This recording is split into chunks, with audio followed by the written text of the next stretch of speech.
Hello and welcome to Gardening at 58 North. So in this video I'd like to introduce you guys to a couple of new plants of mine. These plants are called Cardiocrinum giganteum, so it's a type of giant Himalayan lily. The common name is often known as just giant Himalayan lily, but the Latin name is Cardiocrinum giganteum. These are actually the largest species of lily in the world, and in the right conditions they can grow up to 3.5 meters in height. But they have quite an unusual life habit compared with most other lilies and most other perennial plants. So I'll go into a bit of the details about the life cycle of these plants and how to look after them, and then I'll also talk about where I'm going to be having them in my garden and how I'm going to be looking after them. So Cardiocrinum giganteum, it's a bit of an unusual plant. I've only ever really seen it in botanical gardens. If you want to see some good examples of Cardiocrinums in flower, Edinburgh Botanics always has several of them in flower every summer, and they easily grow 2.5 to 3 meters in height. When I was a student there, this actually seemed to like a very common plant to me because there's several of them dotted around the gardens and they're very easy to see, especially in the summertime. But elsewhere, I've not really ever seen these before, so they are quite an unusual plant, and part of the reason is the size that they grow, and also because of the growing conditions they need. They're not suitable for every garden. So these plants come from high up in the Himalayan mountains. They come in wooded areas, and so that's part of the reason that they're a bit difficult to look after, is they need a cool, damp environment, but they aren't frost hardy, they're very hardest to frost, and they're also not tolerant of very high temperatures. So many inland places like a lot of Europe or America, they're not going to really be suitable for there because it'll be too hot in the summer and it'll be too cold in the winter. These prefer much more of a maritime climate, even though they're not actually from a maritime setting, they're from the mountainous areas. They like that kind of cool summer and mild winter climate. So this should do quite well in my garden here in North Scotland. So where they grow in the wild, as I say, they're high up in the mountains, but they're still within the tree line, so they're in the wooded areas, so that what they need is dappled shade. They don't like to be baked in hot sun all day. They like to have a nice dappled shade, but at the same time they don't like deep shade, so it's just getting that right balance. So the best place in the garden is probably somewhere you get morning and afternoon sun, and you get a bit of shade from midday sun.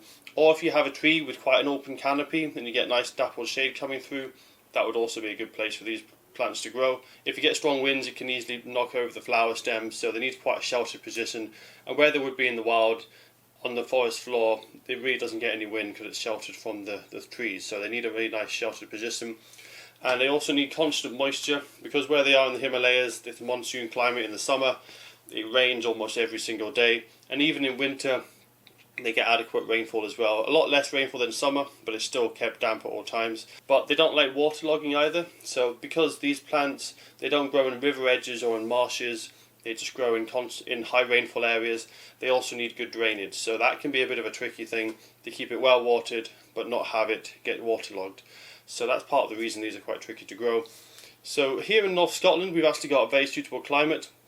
The only issue is it does get a tiny bit cold in winter, so these can survive down to about -15. In my climate I will have to mulch them just to protect them from the hardest of frost, but most winters it should be absolutely fine. And when it comes to rainfall, we get quite a lot of rainfall up here, so as long as you keep it watered in any dry spells, this should grow quite well in my garden. So one of the strange life cycles of this plant is that it only flowers every 3 to 5 years. What the plant does is it starts off with quite a small bulb. These bulbs are probably quite different in age. You can see the one at the front here is quite small. It's only got small leaves and the bulb itself is quite small, but the one at the back is a much bigger bulb, and I'll give you a close-up of that now and just explain how the life cycle goes with this plant. So the life cycle of this plant is a bit unusual compared with most plants. It's what's known as a monocarpic bulb. What that means is it flowers once in its lifetime and then it dies after flowering, but it's not like an annual plant. With annual plants they also flower after dying, but they only last for 1 year. Monocarpic plants, they normally last more than 2 years. If it just died after 2 years, it would be a biannual. Monocarpic plants die any time after 3 years and 100 years, depending on the type of plant. With these specific bulbs, it tends to be 3 to 5 years. So you'll start off with a small plant. Every year you'll get these lovely big leaves, which look quite a lot like hosta leaves, and then the plant will just get bigger and bigger. It'll build up its bulb. This is what the bulb looks like. It's a bit unusual because it's a lily.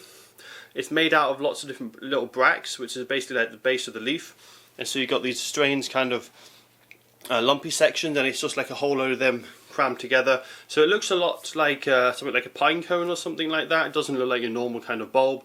If anyone's grown lilies before, it looks a lot like a lily bulb, but instead of those tiny bracts you get these much bigger ones, and they're a little bit woodier, as you can see here. and this bulb will grow bigger and bigger every year until it gets large enough to flower. Then it will still produce its leaves in the spring, but then the whole plant will grow a giant stem in the middle as well.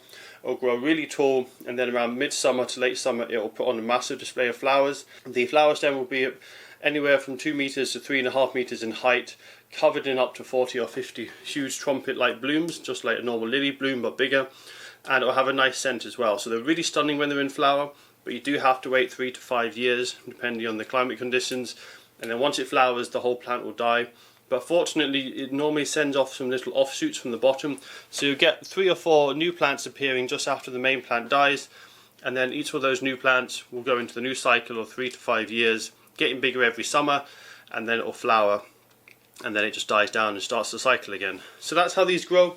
That's another reason probably why these aren't quite as popular, these plants, because you've got to wait a long time for them to flower, and then when they do flower the whole plant dies, and then you've got to wait another 3 to 5 years until it flowers. So if you do grow these, it's good to have a clump of them, maybe 5 or 6 plants, and try and have them at different ages. That way you always have at least one flowering every summer, and the other one is just building up their energy, so that every year you get at least 1 or 2 plants in flower, and so you've still got the interest of the leaves but also the interest of the flowers. So even though most years your plant won't be in flower, it's still a really nice attractive plant. You can see it's got these really glossy leaves. This is the smaller of my 2 plants, so the leaves are quite small, but the leaves will probably grow about 5 to 10 times bigger than this on a really large mature plant, and it can give quite a nice tropical appearance. So if you're in a cold country when you get cool summers, somewhere like Scandinavia or the UK or anywhere that's kind of like a cold coastal climate like the Pacific Northwest, these are a good way to get a nice kind of tropical appearance to your garden.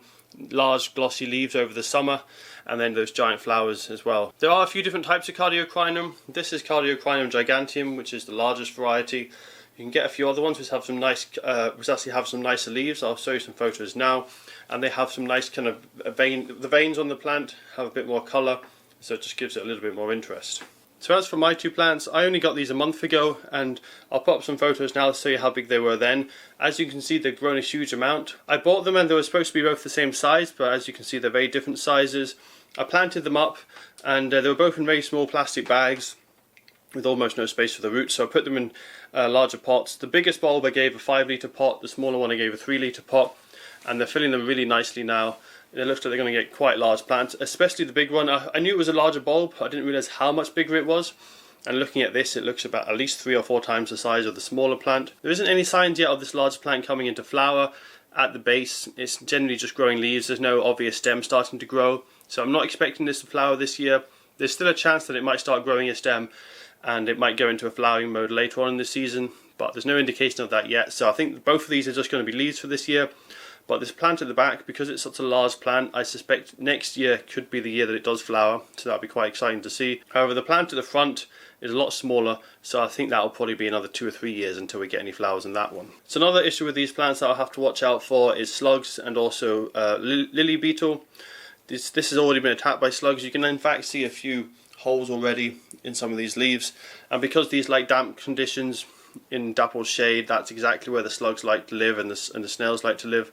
So this will be a real target for slugs and snails. That's part of the reason I've grown these in pots, to get them to a decent size. If I can get them a bit bigger, let the leaves harden up a bit, they'll be less attractive to the slugs and snails, and then I'll plant them out in the garden once the drier summer weather starts. That way they'll be less likely to get attacked by slugs and snails.